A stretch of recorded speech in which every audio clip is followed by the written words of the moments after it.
ഒന്ന് പൊക്കോട്ടെ. ഇല്ലില്ല, അങ്ങനെ ഒരു അടി ഉണ്ടായിട്ടില്ല. പോട്ടെ. എല്ലാരും കണ്ടതിൽ സന്തോഷം. ഞങ്ങളോട് കുറെ നേരമായി വെയിറ്റ് ചെയ്തിരിക്കുന്നു. 4 മണിക്കൂറോളം വെയിറ്റ് ചെയ്തിരിക്കുന്നു. ദൈവമേ, എല്ലാരും വെയിറ്റ് ചെയ്ത് ഫുഡൊക്കെ കഴിച്ചിട്ട് പോവാന്ന് എല്ലാരും വരും. ആരും പൈസ തരാന്നൊന്നും പറഞ്ഞിട്ടില്ലല്ലോ. അത് സിജോ ആൻഡ് സായ് അങ്ങനെ പറഞ്ഞിട്ടില്ല. ഇവിടെ നിക്കാവോ കുറച്ചേരം? കുറച്ചേരം നിക്കാലോ. ഒരു 5 മിനിറ്റ് വന്നിട്ട് പൊക്കോളൂ. ഉറപ്പായിട്ടും. നന്ദന, ശരിക്കും നന്ദന എന്ന് പറയുന്നത് ഒരു സെലിബ്രിറ്റി ബാക്ക്ഗ്രൗണ്ടോ ഒരു PR വർക്കുകളോ ഒന്നുമില്ലാതെ ബിഗ് ബോസിനകത്തേക്ക് കയറിയാണ്. ഇപ്പൊ 80 ദിവസത്തോളം 70-75 ദിവസത്തോളം അവിടെ നിന്നു.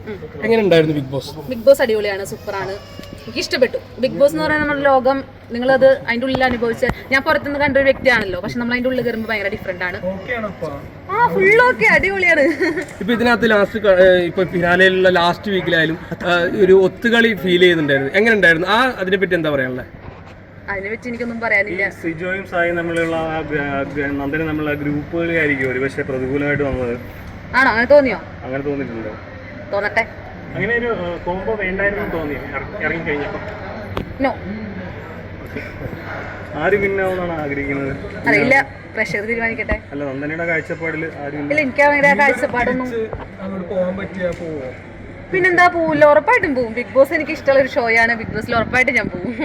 ഇതിനകത്ത് ജാസ്മിന്റെ ഒരു ക്യാരക്ടർ ഉണ്ടല്ലോ, അപ്പൊ ജാസ്മിനെ ഏറ്റവും കൂടുതൽ ജാസ്മിനോട് പ്രതിരോധിച്ചതും ഒക്കെ ദേഷ്യപ്പെടുന്നൊക്കെ ഞങ്ങൾ കണ്ടായിരുന്നു. ജാസ്മിന്റെ ക്യാരക്ടർ അനുസരിച്ച് ജാസ്മിനെ സപ്പോർട്ട് ചെയ്യുന്ന ആൾക്കാരൊക്കെ പുറത്തായി. ഇപ്പൊ ഗബ്രി പുറത്തായി, രശ്മി പുറത്തായി.